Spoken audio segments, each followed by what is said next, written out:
Salut, je suis Fred Lamy, formateur certifié sur SketchUp sur les plateformes d'enseignement en ligne. Et là, on va voir aujourd'hui 3 plugins complètement gratuits qui vont vraiment vous sauver et faire accélérer vos process sur SketchUp. Donc, je vais vous faire une petite démo rapide de façon à vous montrer comment ça fonctionne. Donc, on verra un plugin qui permet d'aligner les objets. Ça, c'est vraiment génial. Il suffit de cliquer sur une des faces et vos objets ils vont s'aligner entre eux de façon très rapide. On verra aussi comment répartir les espaces des objets avec ce plugin-là. Alors ça, c'est top aussi, vous voyez. Mes objets, ils se sont alignés, mais je voudrais qu'ils aient le même espace entre chaque objet. Vous cliquez sur un axe et hop, ça se fait en 2 secondes. Et encore mieux, tiens, je voudrais qu'ils s'alignent, par exemple, sur ce mur. Donc il suffit de cliquer sur la touche Shift, clic, et hop, vos objets viennent dessus. Donc vous allez gagner vraiment un temps phénoménal. Vous allez pouvoir faire aussi des effets miroirs avec cet outil. Je viens cliquer ici, il suffit de trouver la face et hop, votre objet il se retourne automatiquement. Avec CTRL, on en fait une copie. Et puis, vous avez besoin de faire un escalier hélicoïdal. Vous prenez toutes les marches, vous faites le poteau ici. Et je prends cet outil, je clique sur le cercle et regardez bien en 2 secondes, hop, votre escalier se fait. Bref, c'est des petits outils, 3 icônes à installer et vous allez vous éclater. Donc c'est tout de suite dans ce tuto. Alors pour installer ces plugins, on va aller directement dans la version SketchUp 2019 et on va aller dans le menu Fenêtre et vous allez aller dans Collection d'extensions. Alors selon les versions, SketchUp 2018 ou autre, c'est Extension Warehouse, donc là c'est Collection d'extensions.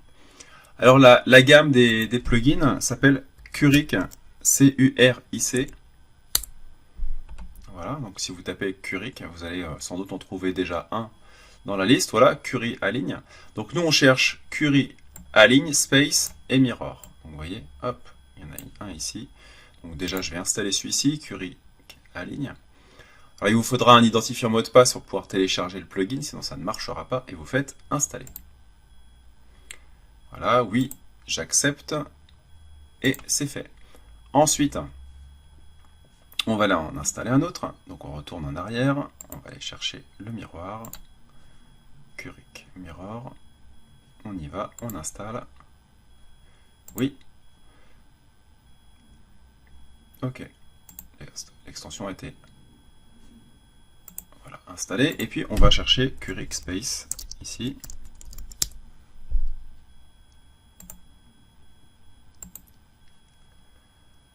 Voilà, Curic Space, vous cliquez et vous l'installez. C'est aussi simple que ça.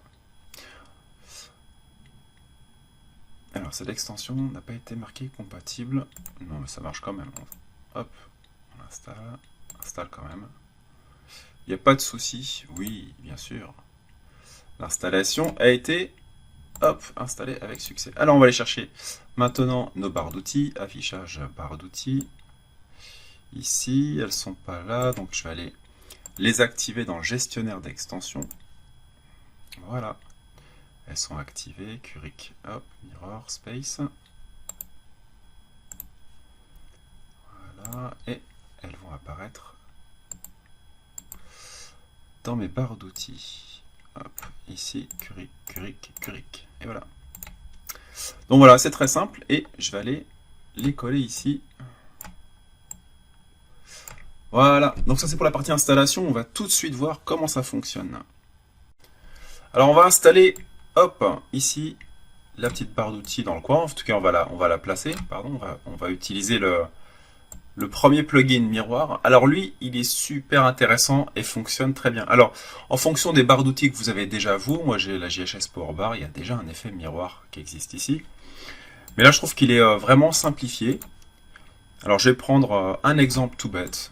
Un exemple, on va prendre le miroir qui est là, hop, le triangle, on va pousser, tirer cette partie-là.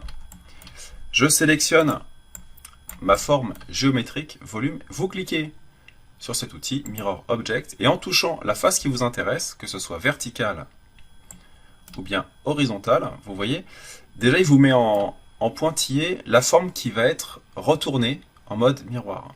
Donc c'est plutôt cool, donc il suffit de cliquer une fois, et votre objet il se retourne automatiquement. Donc si je reclique ici, ça y va, et en fonction de la face, eh bien, il va aller faire son miroir automatiquement. Et vous voyez, c'est très très réactif. Donc pour des process de travail, je trouve que c'est vraiment un super outil. Et si vous voulez faire un miroir en copie, il suffira juste d'appuyer sur la touche CTRL. Donc là, c'est cool. Ils ont utilisé, les développeurs, la fonction copie native de SketchUp, CTRL-clic, hop, et vous voyez, vous avez votre miroir en copie, ce qui est plutôt génial. Et si je sélectionne ça, hop, et on y va, CTRL, et on fait un miroir de tout ça, et on peut y aller gaiement. Voilà. On peut faire des formes géométriques assez sympathiques. Donc vous voyez, ce plugin-là, Curic Mirror est très simple à utiliser et très pratique. Maintenant, on va passer à l'autre outil qui s'appelle Curic Alignement.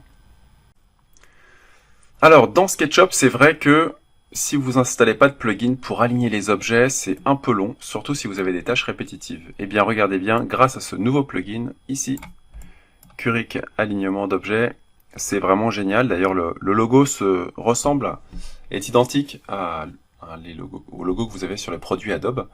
Alors regardez bien, c'est vraiment extraordinaire. Donc là, j'ai créé plein de groupes. Voilà, je sélectionne mon ensemble de groupes, comme ceci. Et là, en cliquant sur le plugin, j'ai la première possibilité, c'est d'aligner les objets entre eux. Exemple, si vous cliquez par exemple sur la face de ce groupe en fait en pointillé, je clique une fois, vos objets ils vont tous automatiquement, vous voyez, se coller au sol. Je reviens en arrière, je resélectionne mes objets. Si je veux maintenant les sélectionner sur un autre plan, par exemple je veux qu'ils viennent tous au premier plan, sur ce plan-là, vertical, vous cliquez, hop, et vos objets, vous voyez, ils vont tous rappliquer comme s'il y avait un effet d'aimant, c'est assez sympa. Là je clique ici, hop. Et cerise sur le gâteau, vous resélectionnez vos objets, vous voyez j'ai fait un mur à côté, si vous voulez qu'ils viennent tous se plaquer sur le mur, vous cliquez sur cet outil, et vous allez appuyer sur la touche Shift, et vous voyez que dès que mon outil va détecter une face, je clique, voilà, et vos objets vont automatiquement se coller dessus. Alors faites attention, c'est un petit peu capricieux, le Shift il marche pas forcément immédiatement, mais ça fonctionne super bien. Donc voilà, pour l'alignement d'objets, c'est vraiment top. Maintenant, je veux que tous mes objets soient au sol, hop, je reprends la boîte en bas, et voilà, tout le monde en fait est aligné parfaitement. Voilà, et dans la prochaine vidéo, on va voir comment répartir les espaces entre les objets avec le troisième plugin. Attention, dernier plugin, alors lui il est juste phénoménal, vous voyez cet outil-là, pareil si vous connaissez les produits Adobe, eh bien c'est aligner les objets entre eux. Lui il est vraiment, voilà, c'est vraiment indispensable pour vos projets.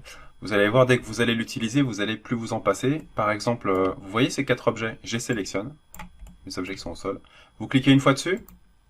Là c'est pareil, vous avez une histoire d'axe, là je vais aligner les objets sur leur axe, c'est l'axe vert, je vais cliquer juste une fois dessus. Et là, c'est formidable, vos objets s'alignent entre eux, donc le même espace à chaque fois. D'ailleurs, je vais le démontrer devant vos yeux ébahis. Hop, je vais mettre une cote et une cote, ici. Je sélectionne tous mes objets avec la cotation. On clique, on met sur l'axe vert. Voilà, et vous voyez, je vous avais pas menti, on a le même espace partout. Donc ça, c'est vraiment...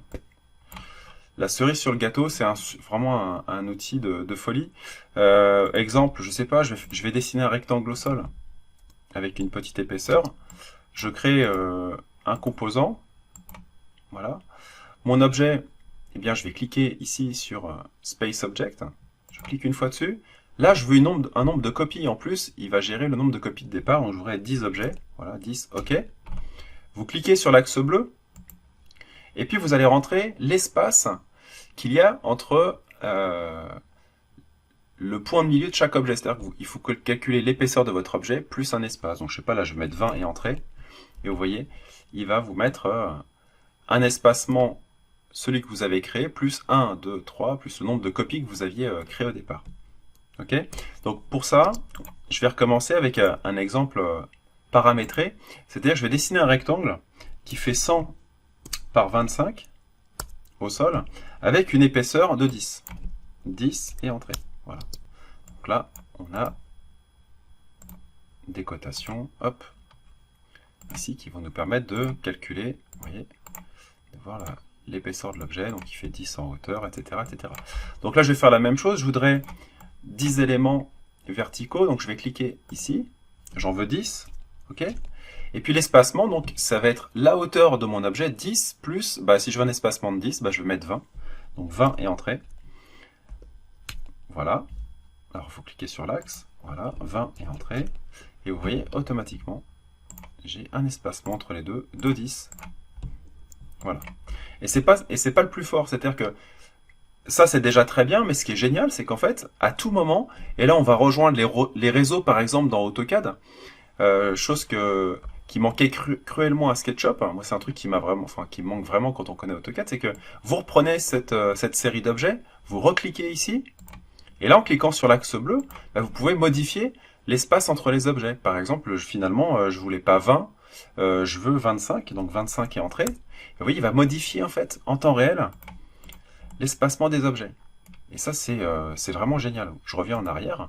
Et ce qui est très intelligent, c'est que l'objet d'origine, il va pas le changer. Bon, encore plus fort, puisque vous êtes très impatient, pour les archis, par exemple, qui font des escaliers hélicoïdaux. Donc là, je vais changer l'espacement, je sais pas, je vais mettre 17, voilà, je clique sur l'axe bleu, espacement 17, voilà. Je vais faire un cercle, voilà, et ce cercle, je vais le faire à côté, ici. Quelque chose d'assez au hasard. Je vais sélectionner tout l'ensemble, voilà, et je reclique sur cet objet, Space Object, je clique sur le contour de mon cercle, et attention, vos marches elles vont tourner automatiquement autour du cercle. Ça, c'est vraiment génial. Je me mets en vue de dessus, caméra, projection parallèle, et vous voyez, vous avez vos marches qui tournent tout autour. Donc ça, encore une fois, c'est vraiment top. Donc ce plugin, il est juste vraiment génial. Donc vous allez pouvoir faire plein de choses avec. Et là, c'est pareil, les hauteurs, ça ne me va pas, donc je sélectionne tous mes objets. Je reclique sur le plugin. Je clique sur la barre verticale, et là, non, je voulais plus en hauteur, donc je mets 20 entrées. Et vous voyez, il va adapter en plus de ça la hauteur des objets en cours. Donc voilà pour ces trois plugins qui sont pour moi vraiment indispensables. Ils prennent pas beaucoup de place, ils ont tous la même couleur, donc en plus vous pouvez les ranger dans votre barre d'outils. Vous allez pouvoir les retrouver facilement. Voilà. Et moi je vous dis à bientôt pour de nouvelles aventures dans SketchUp, et on fera sans doute des tutos, des exercices en reprenant ces trois petits plugins qui sont super bien. À bientôt pour de nouvelles aventures avec SketchUp.